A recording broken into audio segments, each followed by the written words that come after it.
이거 보면은 일단 그 시험 보고 돌아오면 이 4단원이 역동적인 반응이거든. 화학 반응. 그러니까 이게 이제 뭐냐면은 2학기 기말범이야. 여기가. 그래서 얘네를 일단 할 거예요. 여름방. 여름 내내. 알았지? 여름 내내. 그러니까 여름 내내이면 7월하고 7월하고 8월이겠지 뭐. 그지? 그래서 문제도 좀 풀 거고, 그 다음엔 이론도 좀 할 거고. 그래서 7, 8월에는 4단원에 관한 것들을 하다가, 그 다음에는 이제 9월이 들어가면 또 3단원을 할 거예요. 3단원이 이제 뭐냐면은 화학결합인데, 화학결합은,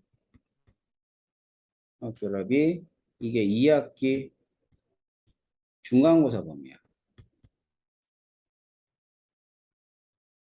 그래서 2학기 중간고사의 범위는 이제 이 중간고사까지, 그러니까 9월에서부터 이제 시작을 하겠죠. 알았죠? 그래서 이론도 좀 할 거고, 문제도 같이 풀 거고. 알았지?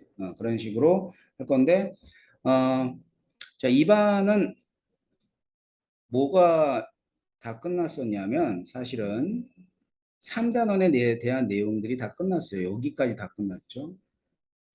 그러니까 그 이어서는 사실은 4단원이 맞죠. 그러니까 4단원은 7, 8월에 할 거고 그 이후에 3단원 복습하면서 중간고사 대비를 할 겁니다. 알겠죠? 자, 그래서 이렇게 순서를 좀 알아두시면 좀 편할 것 같고요. 자, 그러면 이 4단원을 볼 텐데 이 4단원은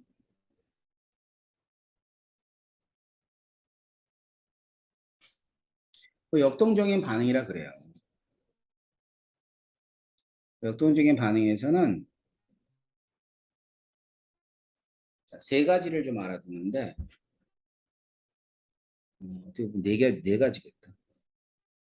네 가지. 자, 일단은 앞에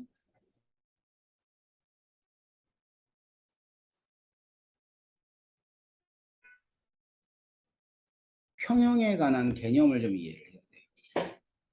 평형에 대한 개념을 이용하고 두 번째는 뭐냐면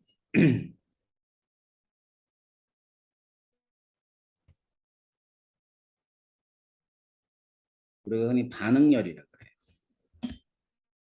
그러니까 반응을 할 때 출입하는 열량을 갖다 반응열이라고 그러는데 여기에 대한 얘기. 그래서 이 두 가지는 사실은 뭐라고 보면 될까? 반응의 원리? 음, 반응의 원리라고 보면 됩니다. 자, 그럼 반응의 원리를 배웠잖아? 그럼 반응의 원리를 배웠으면 뭐를 배워야 되냐면 두 번째는 어떤 반응이 있는가를 배워야지. 알겠지? 그래서 그 반응이 어떤 거냐면 산염기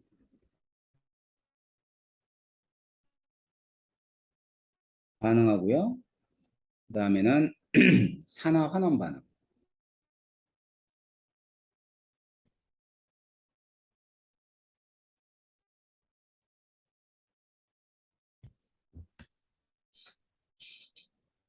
자, 그래서 이제 산염기 반응하고 산화 환원 반응에 관한 얘기를 할 텐데 이때 이 산염기 반응이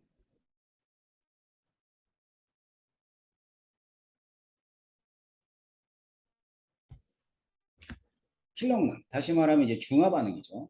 중화 반응이 킬러 문항이 될 것이고 얘는 조금 어려워요.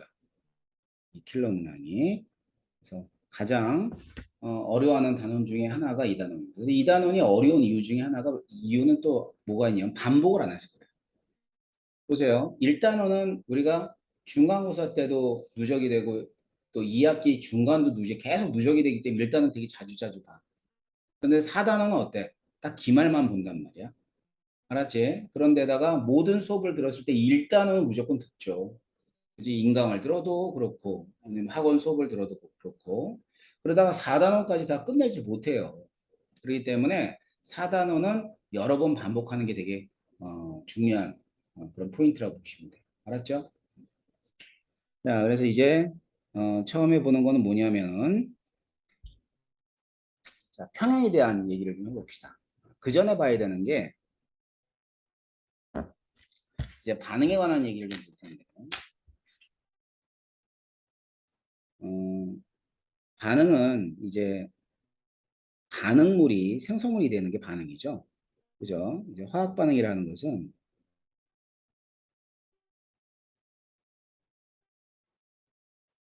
화학 반응은 반응물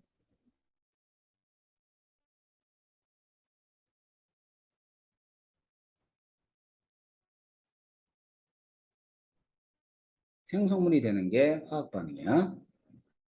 그래서 이제 화살표가 의미하는 게 뭐였지? 화살표가 의미하는 게 반응의 진행 방향이었지.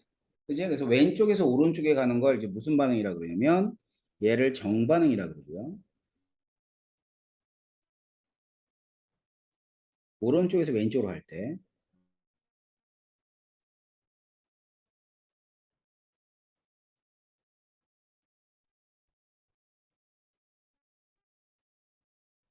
얘를 역반응이라 그래요. 그래가지고 여기서 이제 가역 반응과 이제 비가역 반응은 뭐냐면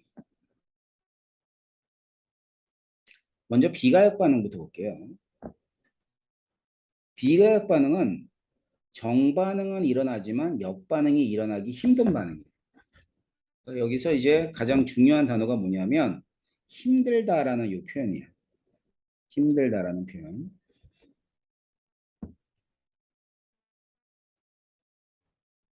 자, 힘들다라는 표현을 썼죠. 그러니까 뭐냐면 정반응은 일어나지만 역반응이 잘 안 일어나는. 다시 말해 세상의 모든 반응은 정반응과 역반응이 동시에 일어나게 되는데 그 중에서 굳이 따지자면 일어나기 힘든 반응말을 따져서 우리가 비가역 반응이라고 해요. 그러니까 이제 우리 1단원에 보면 뭐 A와 B가 반응을 완결하였다. 이런 것들이 비가역 반응이야. 어. 그럼 이제 반응에서 여러 가지 반응이 있겠지만 첫 번째는 기체가 발생했을 경우 기체가 생성되는 경우는 이런 경우 있어요. 뭐 있냐면 자, 고체가 있죠. 마그네슘이 염산이랑 반응.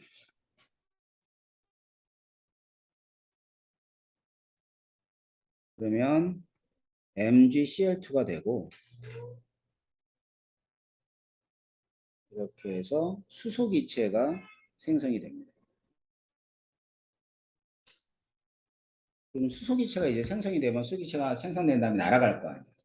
그럼 역반응이 일어나기 힘든 거야. 그래서 기체가 발생하는 대표적으로 금속과 산의 반응, 이 비가역 반응이에요. 그 다음에는 이제 앙금 생성 반응이라고 있어요. 앙금 생성 반응은 뭐냐면 여러분이 한 번씩 들어봤을 텐데 AgNO3가 질산은이에요. 질산은 NaCl은 염화 나트륨이에요. 질산은과 염화 나트륨이 반응을 하게 되면 이제 흰색 앙금이 생성되는데 그게 AgCl이야. 가라앉아요. 자, 나머지 애들이 그대로 이온의 형태로 있는데 NaNO3가 그대로 이온의 형태로 있다고 보시면 될 겁니다. 알겠죠? 자, 그러면 얘는 이제 생성된 앙금이 다시 거꾸로 다시 녹지는 않아요. 그래서 이런 것들을 우리가 이제 앙금 생성 반응이라고 부르고 자, 2단원에서 배우는 반응 중에 중화 반응이 있습니다. 중화 반응이 이런 반응이죠. 그리고 이제 통합과학 할 때 아마 여러분이 저기 배웠던 거야. 염산이 있으면 염산하고 NaOH가 있어요.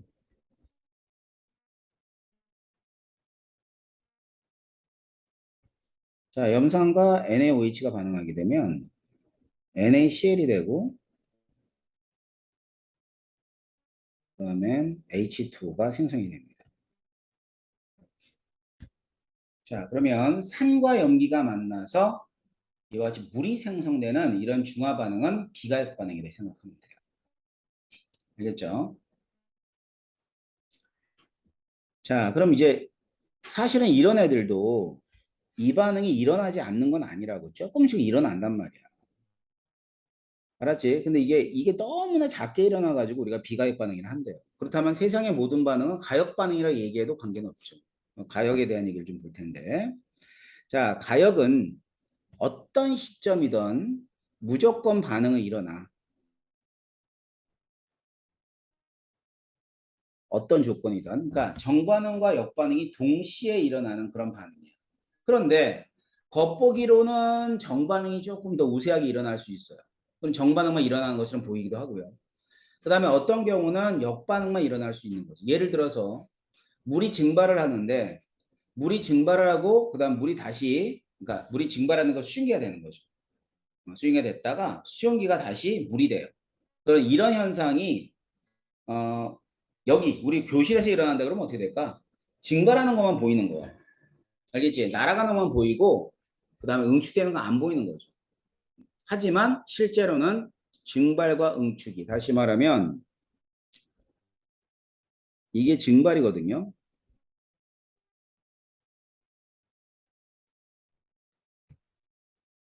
이게 증발이야. 그 다음엔 기체가 수증기가 액체가 되는 게 응축이에요.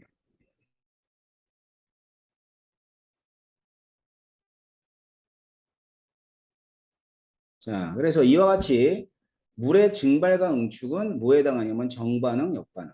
동시에 일어나는 거죠. 알겠지? 어떤 경우는 정반응이 우세하기도 하고 어떤 경우는 역반응이 우세하기도 하다. 알았어요? 자, 그 다음 두 번째. 어, 염화 코발트가 있어요. 염화 코발트. 염화 코발트가 있는데 이 염화 코발트는 이제 물과 반응하게 되면 붉은색이 푸른색이 붉은색이 돼 버려. 그래서 그럴 때 이게 염화 코발트인데 색깔이 푸른 색깔이에요.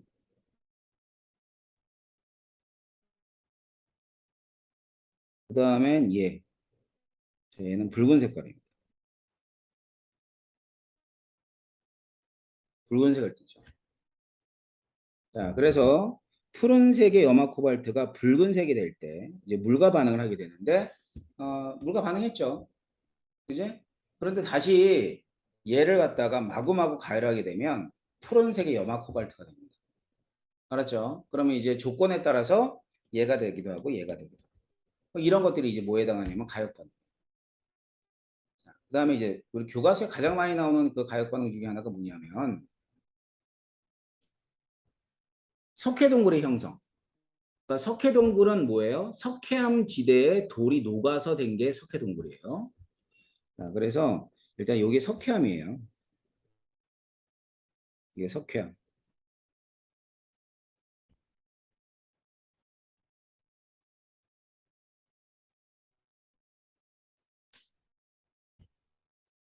자, 얘가 석회암이고 그다음에 이제 비가 내리잖아. 그럼 비가 내릴 때는 빗물 안에 뭐가 있냐면 이산화탄소 녹아 있다.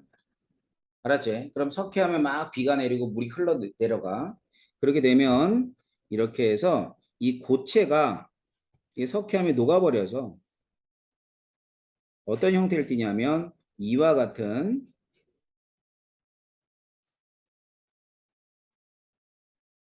같은 물질을 만들어내게 되는데 얘는 이제 어떤 형태냐면 이온 결합 물질이면서 수용액에서는 CA2 플러스하고 HCO3 마이너스로 이온화되어 있는 물질이에요.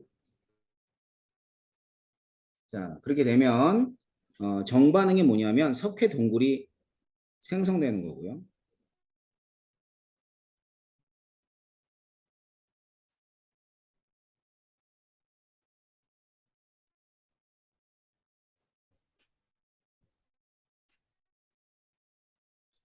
역반응은 뭐냐면 이제 이렇게 해서 얘가 있잖아.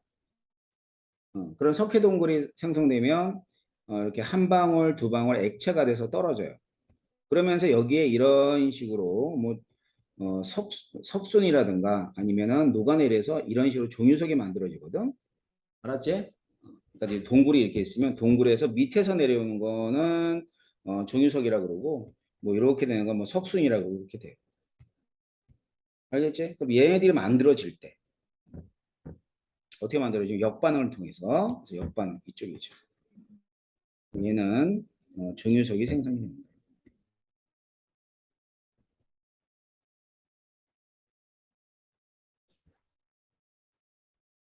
자, 그러면 얘도 조건에 따라서 어떨 때는 석회동굴, 어떨 때는 종유석이 생성이 되죠. 그죠? 자, 그래서 얘는 정반응과 역반응이 동시에 일어나는 그런 반응입니다. 아셨죠? 자, 이거 말고도 뭐 여러 반응들이 이제 그 가역 반응에 해당하는데, 자, 몇 가지 반응을 좀 써드릴 텐데, 자, 이런 이제 예를 많이 드는 게 이런 거예요. NO2가 있고,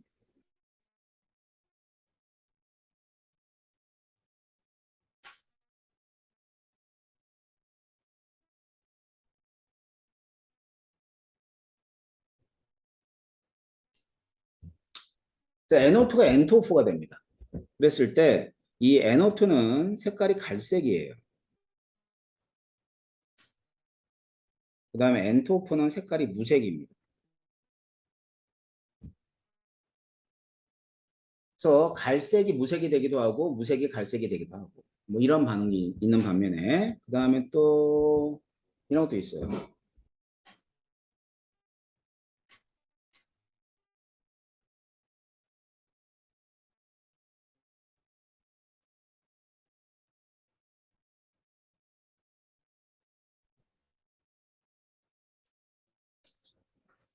자, 뭐냐면 이제 암모니아가 생성되는 반응이지. 그래서 암모니아가 생성되는 반응도 가역 반응인 거야. 그래서 정반응과 역반응이 동시에 일어나는데 어떨 땐 정반응이 잘 일어나고 어떨 땐 역반응이 잘 일어나고 이래.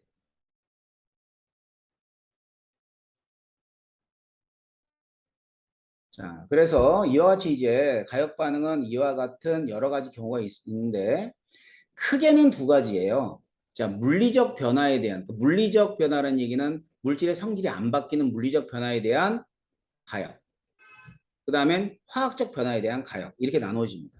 여기 보면 증발과 응축은 뭐냐면 얘는 물리적 변화고요.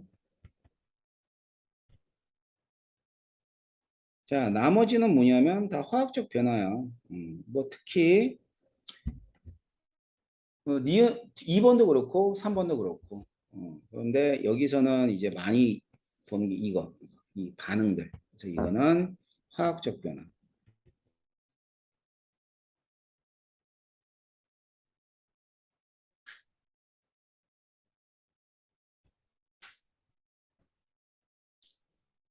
자, 이런 걸 가역 반응이라고 합니다. 그러면 이제 우리가 가역 반응이 무엇인지 배웠잖아. 그러니까 가역 반응의 예를 알아야지. 예. 알았지? 그 예들을 갖다 좀 보도록 할 겁니다. 아셨어요? 근데 가역 반응의 예를 우리가 배울 때는 두 가지에 대한 얘기 배워요. 물리적인 변화와 화학적인 변화. 첫 번째는 물리적 변화죠.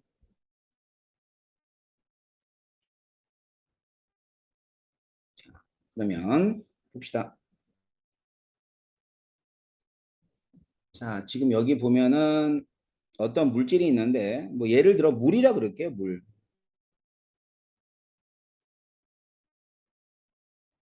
자, 그럼 물이 이렇게 날아가요. 날아서 뭐가 되냐면 H2O가 되고 수증기가 됩니다. 자, 날아가는 걸 뭐라 그러냐면 증발이라 그럽니다. 증발.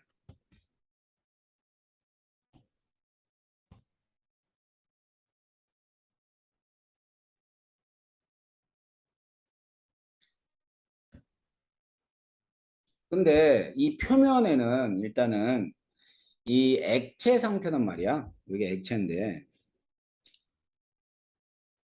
액체는 뭐가 존재하냐면 무조건 분자 간에 분자 간 인력이 존재하게 돼요. 기체는 이제 그 분자 인력이 매우 작다고 보면 되는데 액체는 분자 인력이 기체보다 크죠.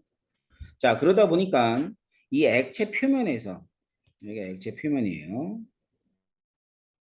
자, 이 액체 표면에서는 분자가는 인력이 작용하기 때문에 수증기로 날아갔던 애가 다시 뭐가 되냐면 액체가 되는 현상이 벌어져요. 이런 식으로. 자, 이걸 뭐라 그러냐면 응축이라 그럽니다. 응축. 알겠지?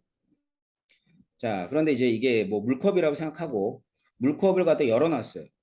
물컵을 열어놓게 되면 이렇게 날아간 애가 어떻게 돼? 바람에 쓸려서 없어지죠. 따라서 여기 있는 애들이 어떻게 될 거냐면 여기 있는 애들이 점점 없어질 거예요. 알았지? 자, 그럼 물컵에 있는 물이 날아가지 말게 하려면 어떻게 해줘야 돼? 우리 오른쪽 그림처럼요. 이 물컵에다가 뚜껑을 딱 막아요. 자, 뚜껑을 막게 되면 일단은 물이 있어요. 액체 상태 물입니다. 자, 물이 날아가서 뭐가 되냐면 증기가 되는데 이때 날아가는 게 증발이라 그랬고 이런 식으로 액체가 되는 게 응축이라 그랬죠. 자, 그러면은 이때 날아가려는 놈하고 응축하는 애가 똑같아. 속도가. 알겠지? 그러니까 이게 날아갈 때를 뭐라 하냐면 증발이라 그러고 들어오는 걸 응축이라 한다 그랬죠. 그래서 증발과 응축 중에 증발이 큰 상태가 이 상태야. 그러니까 증발이 많이 되니까 그만큼 액체가 없어질 거고요. 알겠지? 근데 이 경우는 증발과 응축이 같아요. 자, 그러면 어떻게 될까요? 겉보기로는 날아가지 않는 것처럼 보여요. 다시 말하면 증발하지 않는 것처럼 보인다고. 그게 이제 겉보기가 뭐냐면 겉보기는 정지다.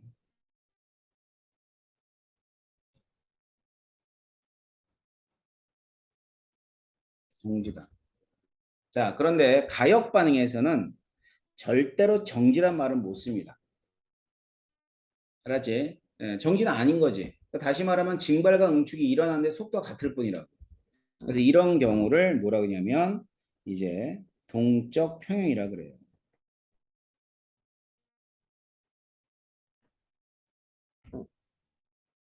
동적 평형. 이 동적 평형은 증발과 응축이 같아서 겉보기로는 정지 상태가 되는 거죠. 알았어? 자, 그러면 이게 봐봐. 여기에서 지금 공간 안에 수증기 분자들이 있다고. 얘를 가리켜서 뭐냐면 수증기압.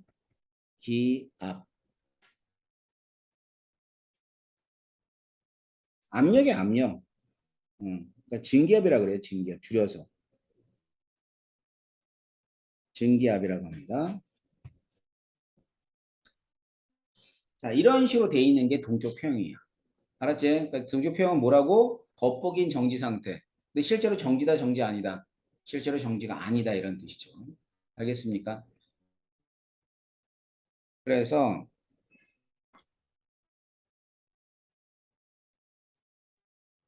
그래프를 좀 그려서 확인해 보면요.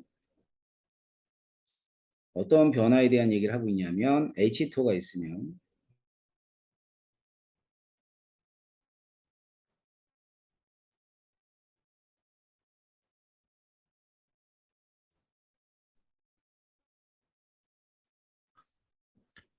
이런 반응에 관한 얘기를 하고 있다고.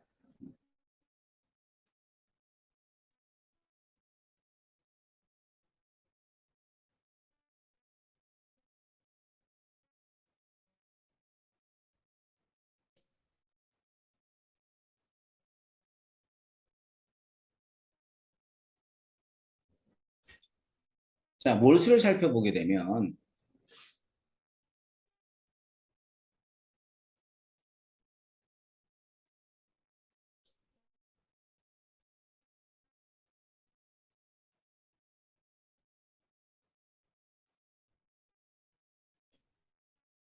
자, 예를 들어서 얘네들이 H2O 물이라고 한다면 얘들은 H2O 수증기예요.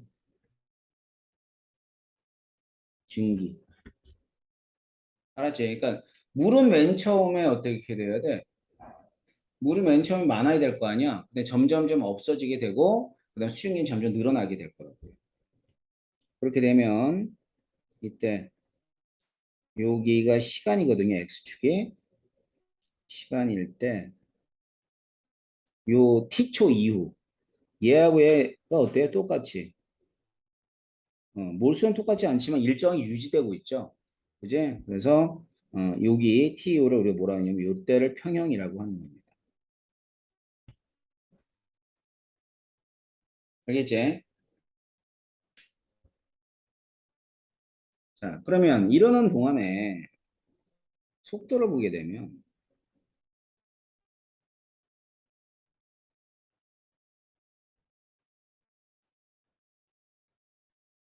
시간에 따라서 자, 속도는 어떻게 되냐면 증발 속도와 응축 속도가 두 가지가 있었어. 그래서 알아둘 거는 증발 속도다. 그럼 날아가는 속도죠. 자, 증발 속도는 딱 두 가지에 관여가 돼 있어요. 첫 번째는 온도, 두 번째는 분자 간 인력. 자, 그래서 어떨 때 크냐, 뭐 이런 거죠. 어떨 때 크냐. 온도가 높거나 아니면 인력이 작을 때. 자, 내가 증발을 뭐라 그랬지? 증발. 증발은요, 날아가는 속도라고 했어. 알았지? 그래서 이건 딱 두 가지만 관련이 돼 있고요. 그다음 응축 속도.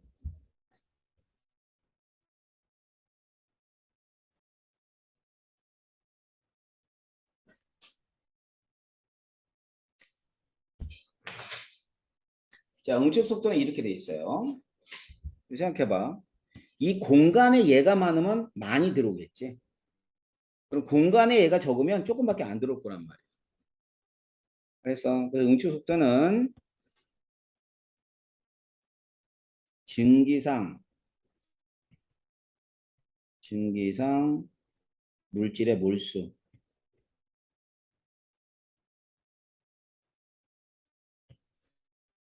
얘가 많으면 많을수록 응축 속도가 크게 되는 겁니다. 알겠죠? 자, 그러면 여기 한번 봐봐봐. 자, 맨 처음에 어차피 온도는 같아요. 온도는 같아. 그래서 증발 속도는 어떻게 되냐면 온도가 똑같기 때문에 증발 속도는 일정하게 나와요. 변하지 말아야지. 온도가 변하지 않고 물이라는 물질이 변하지 않으면 증발 속도는 동일합니다. 증발. 자, 응축은요. 이제 점점점 증발하면 뭐가 많아지냐면 공간 안에 있는 요 증기의 분자수가 많아지죠. 그지? 여기 밀폐된 공간을 생각하면 돼. 자, 그럼 증기가 점점 많아지게 되면 응축 속도도 점점점 커지는 거야. 맨 처음에 없었겠지, 응축이. 요이 땅 하는 순간은 0이야. 자, 0인데 이렇게 해서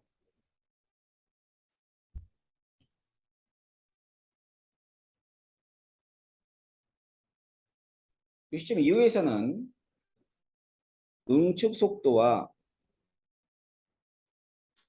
증발 속도가 같아지게 됩니다.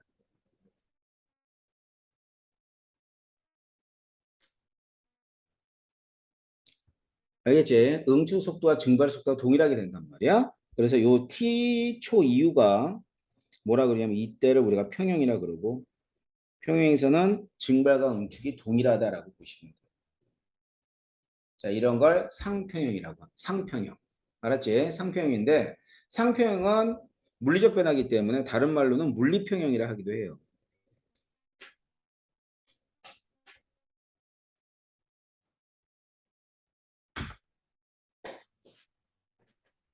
아시겠습니까?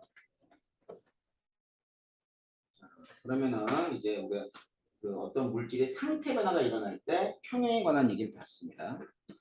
참고로 얘기하는데 이 상평형은 액체가 기체가 될 때만 상평형이 아니라 예를 들면 고체가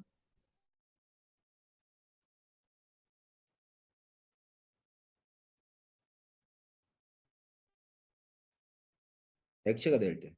녹을 때죠, 녹을 때. 알았지? 녹을 때도 우리가 뭐라 하면 상평형이라 그래. 그래서 상표형은 일단 첫 번째가 증발과 응축에 관한 얘기를 봤어요. 알았죠? 그럼 이게 첫 번째 물리적 평형이야.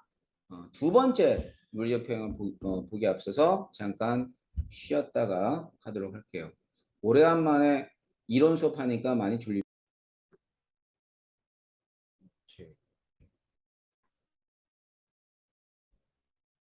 자, 이제 물리평형 중에 뭐 했냐면 상평형을 본 거고 이제 두 번째 물리평형을 좀 볼 거야. 여러분들이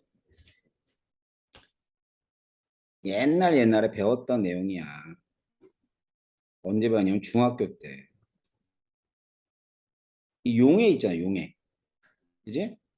용해가 있다고. 용해가 이제 뭐냐면은 설탕을 예를 들까? 설탕.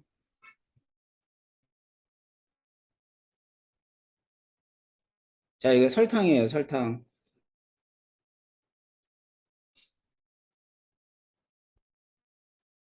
물. 그러면 설탕을 뭐라 그러면 용질이라 그러지. 그다음 물은 용매라 그래, 용매. 용매. 알겠지? 그래서 용질이 용매에 섞이는 현상을 요 현상을 가리켜 용해라 그래요.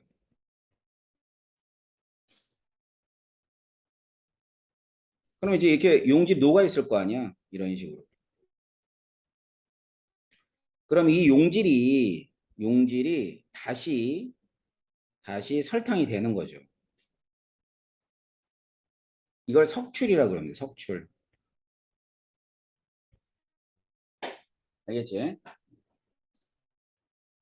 자, 그러면은 뭐 이렇게 해서 맨 처음에는 이 용해되는 속도가 있을 거야. 용해되는 속도하고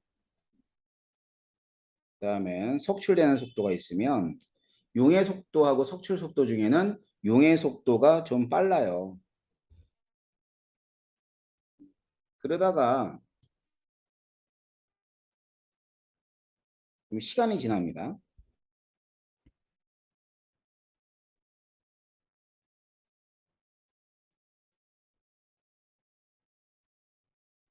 자, 시간이 지나면 이렇게 해서 이제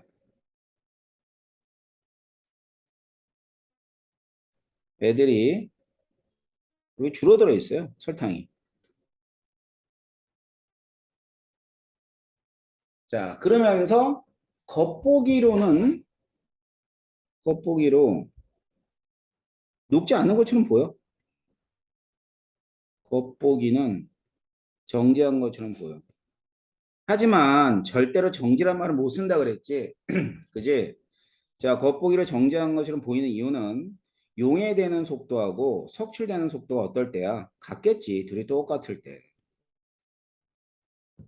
알겠지? 그래서 이와 같이 용해 속도하고 석출되는 속도가 동일할 때. 그럼 이걸 뭐라 그러냐면 얘를 용해 평형, 그러니까 용해되는 현상에 대한 평형이라 그래서 용해 평형이라고 해요.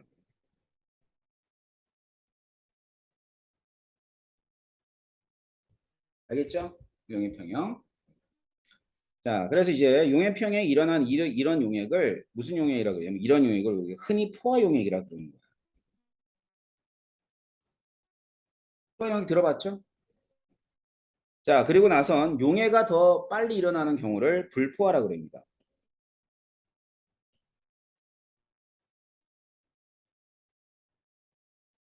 자, 그런데 여기서 조금 더 녹았다고 생각하죠.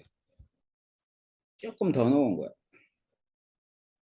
조금 더 넣게 되면 자 이런 용액을 과포화라 그래요. 과포화.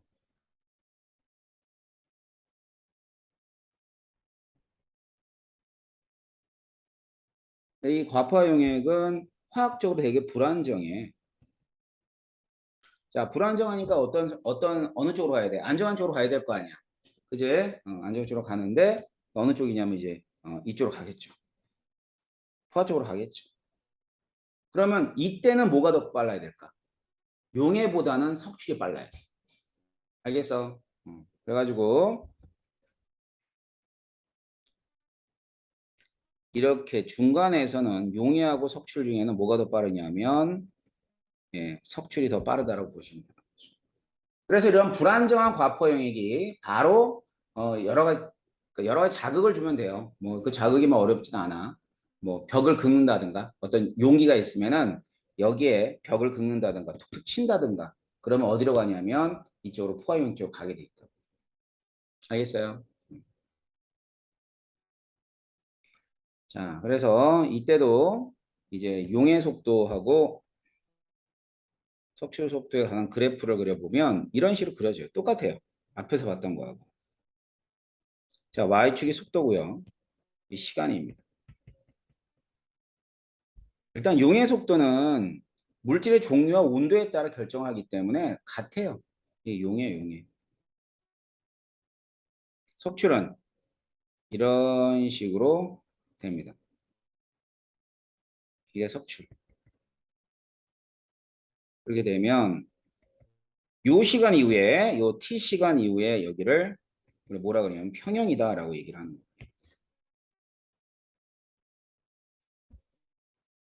아셨죠? 그래서 용의 평형하고 그다음에 상평형. 자, 모두가 자, 평형의 한 예로서 물리적 평형에 관한 예라고 보시면 돼요. 알았죠? 자, 그럼 물리적 평형이 두 가지를 봤어. 하나는 하나가 남은 게 이제 뭐냐? 화학적 평형. 그래서 화학적 평형에 관한 얘기를 보도록 하겠습니다. 자, 일단 이제 가역 반응 중에 하나죠. 가역성 중에 하나인데 여기 이제 NO2가 갈색이라고 했고 N2O가 무색이라고 그랬어요. 자, 일단은 25도씨가 있습니다. 25도씨는 연한 갈색이니까 얘는 NO2도 있고 N2O4도 있는 상태야. 둘 다 똑같이 연한 갈색이죠. 자, 얘를 이제 조건을 바꾸는 거지. 온도 조건을 바꾸게 되면 0도씨에 집어넣으면 어떻게 됐어요? 거의 옅어졌죠, 색깔이. 그럼 이건 뭐냐면 NO2는 없다는 것이 아니라 N2O4가 많다는 뜻이에요. 자, 끓는 물에 집어넣으면 갈색이 됐어요. 자, 갈색이 된 거는 NO2도 있고 N2O4도 있는데 뭐가 더 많다? NO2가 더 많다는 뜻이라고. 그래서 조건에 따라서 이와 같이 정반응과 역반응이 일어나면서 무색으로 변하기도 하고 갈색이 되기도 하고. 그러면 얘를 갖다 다시 어디다 집어넣으면 여기다 집어넣으면 연한 갈색이 되겠죠. 이런 게 가역 반응이라 그래요. 그런데 이 반응은 화학 반응이잖아. 그지? 그래서 이제 이런 화학 반응에서의 평형 상태를 한번 살펴볼 텐데 자, 맨 처음에 무색이었어요. 시간이 지나서 연한 갈색이 됐대. 자, 연한 갈색이 됐다는 얘기는 NO2도 있고 N2O4도 존재하는 거죠.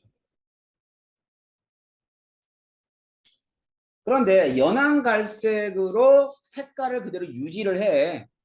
그러면 유지한다는 얘기는 연한 갈색으로 유지한다는 얘기는 겉보기 어떻게 된다는 얘기야? 겉보기는 정지, 마치 반응이 끝난 것처럼 보인다는 뜻이에요. 하지만 우리가 정지란 말을 못 쓴다 그랬지. 가역에서는 정지란 말을 못 쓰고 얘가 NO2가 N2O4가 되고 N2O4가 NO2가 되는 속도가 어떨 때? 같을 때를 뜻하는 거죠. 다시 말하면 정반응과 역반응 속도가 동일할 때. 알았지? 그러면 이제 얘는 화학적 변화에 대한 평형 상태가 되는 거야. 알았어? 자, 그래서 얘를 갖다 뭐라 그러냐면 화학 평형이다. 근데 화학 평형 그래봐야 우리가 지금 계속하고 있는 무슨 평형에 동적 평형에 한 종류라고 보시면 돼요.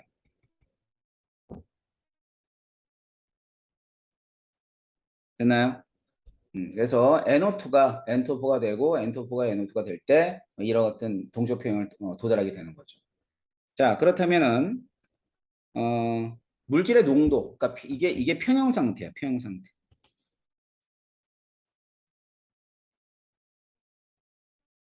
평형 상태는 어떠한 특징을 가지고 있냐 이거죠. 첫 번째, 저 Y축은 농도입니다. X축은 시간이고요. 자, 그렇게 되면 이때 0.04로 시작했네요. NO2가. 근데 NO2는 반응물이니까 얘는 점점 좀 줄어들어. 그러는 대신에 N2, 아까 N2O4는 줄어드는 대신에 NO2는 늘어나게 돼 있단 말이에요. 알겠어? 자, 그러다가 어느 시점에 도달했을 때, 어느 시점에 도달했을 때 그 농도가 일정하게 유지가 되는 거죠. 그때가 평형 상태야. 여기가 이제 평형이다라고 보시면 돼요. 자, 그러면 평형 상태 첫 번째는요. 반응물의 농도하고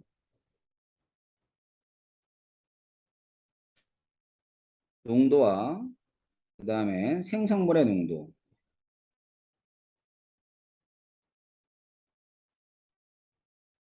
농도가 일정하다. 반응물의 농도와 생성물의 농도가 일정하게 유지되는 걸 뭐라고 하면 평형 상태라고 하는 겁니다. 알겠죠? 자, 뭐라고요? 반응물과 생성물의 농도가 일정하고 같은 건 아니야. 알았지? 같다 그러면 안 돼요. 일정하다고 보는 거고. 두 번째, 자, 속도로 보게 되면 속도는 지금 맨 처음에는 이제 이게 반응이 반응이 N2O4가 NO2가 되는 걸 정반응이라 그럴게요. 이게 정반응 속도. 그 다음엔 거꾸로 NO2가 N2O4가 되는 걸 역반응 속도라고 합시다. 맨 처음에 N2O4가 있었으니까 당연히 정반응 속도가 크겠죠. 근데 역반응 속도는 NO2가 없으니까 0으로 시작을 해. 알겠죠? 0으로 시작을 하는데 그러다가 여기 보면 N2O4는 없어지죠. 자, 얘가 없어진다고. 없어지니까 속도는 줄어들게 돼 있어. 정반응 속도는. 거기에 반해서 N2O4는 늘어나잖아. 늘어나니까 역반응 속도는 증가하게 돼 있단 말이야. 알았어? 자, 그래서 얘는 정반응 속도는 감소하고 역반응 속도는 이렇게 증가를 합니다.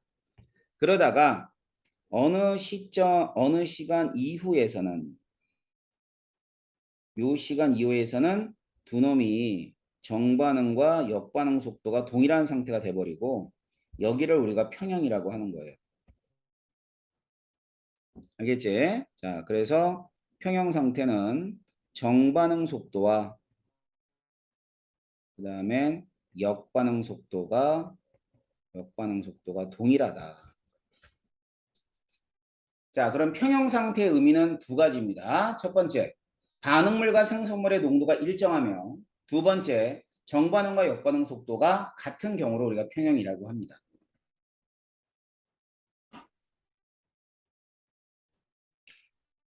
자, 그런데 이제 화학자들이 이 평형 상태에 어떤 특징이 있을까라고 이제 생각을 한 거야. 지금 아까 이제 봤던 게 이런 반응이었죠.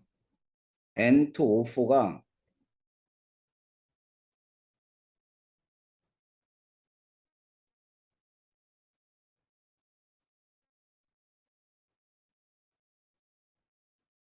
NO2가 되는 반응이 있단 말이야. 그래서 여러 실험을 해요. 어떤 실험을 하냐면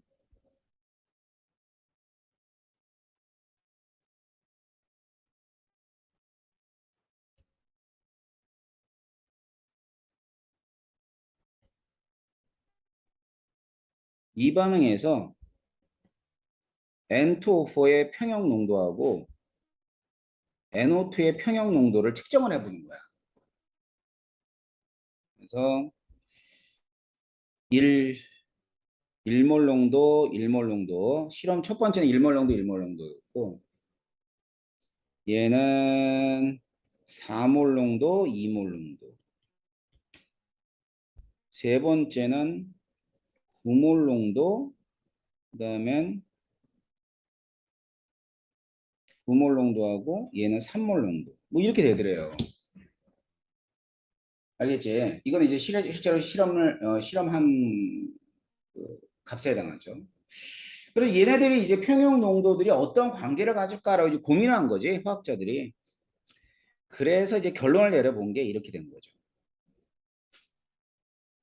반응물의 농도분의 생성물의 농도가 되는데 개수가 2라서 제곱을 한번 해본 거야. 알았지? 그럼 11이니까 여기 1이 나올 거고요. 4, 2면은 얘도 1이 나오네. 9, 3이면 얘도 1이 나오네. 대입을 한 거지. 자, 여기다 1에다 1 대입하고 1 대입하고 그다음에 여기다가 4 대입하고 2에 제곱한 거고 9 대입하고 3의 제곱을 한 거야. 그럼 같지 않아요, 이게? 같죠, 다 모두가. 그지? 그래서 이런 값을 가리켜서 이제 뭐라고 정의를 내리냐면 이걸 평형상수라고 정의를 내리게 돼요. 그래서 평형 그 상수는 평형 상태에서 반응물의 농도에 대한 생성물의 농도의 비를 뜻합니다. 자, 뭐분의 뭐라고? 반응물분의 생성물. 평형 상수는 반응물의 농도. 이렇게 꺽쇠를 하게 되면요. 농도를 뜻해요. 반응물의 농도 분의 생성물의 농도. 그 비를 의미하는 게 평형 상수라고 하는 거죠. 알죠? 그때 개수는 제곱승으로 올려줍니다. 알았지? 그래서 이제 모두가 어떤 상태에서 평형 상태에서. 자, 여러분들이 이제 화학원에서는 평형상수를 배우진 않습니다. 근데 왜 내가 평형상수 가르쳐 주냐면 평형상수를 배우지 않는데 뒤에 평형상수가 나와. 알겠어? 자, 평형상수 아주 단순해. 그냥 반응물의 농도분의 생성물의 농도의 비인데 뭐야? 숫자야, 숫자. 1이다, 2다, 100이다, 2분의 1이다. 이런 식으로 나와요. 알겠지? 이런 걸 평형상수라 그러는 거죠. 자, 그래서 이 평형상수가 어떤 구체적인 성질을 가지고 있는가는 다음 시간에 제가 추가적으로 얘기할 거고요. 자, 오늘은 어디까지 했냐면 동적 평형이 무엇이냐? 동적 평형 중에 상평형, 그 다음엔 용해평형, 그 다음 화학평형에 관한 얘기를 본 겁니다. 알겠어요? 자, 그래서 다음 시간에 평형상수의 성질 좀 조금 제가 추가적으로 알려드리고 그 다음에는 또 다른 내용들을 해보도록 할 겁니다. 아셨죠? 자, 이거 내용이 되게 많아요. 그러니까 빠지지 않고, 빠지는 일이 있다 하더라도 제가 계속 녹화를 하니까 여러분들이, 반드시 복습을 하셔야 됩니다. 아셨죠? 자, 오늘은 여기까지 진행을 할 겁니다. 예, 수고했습니다.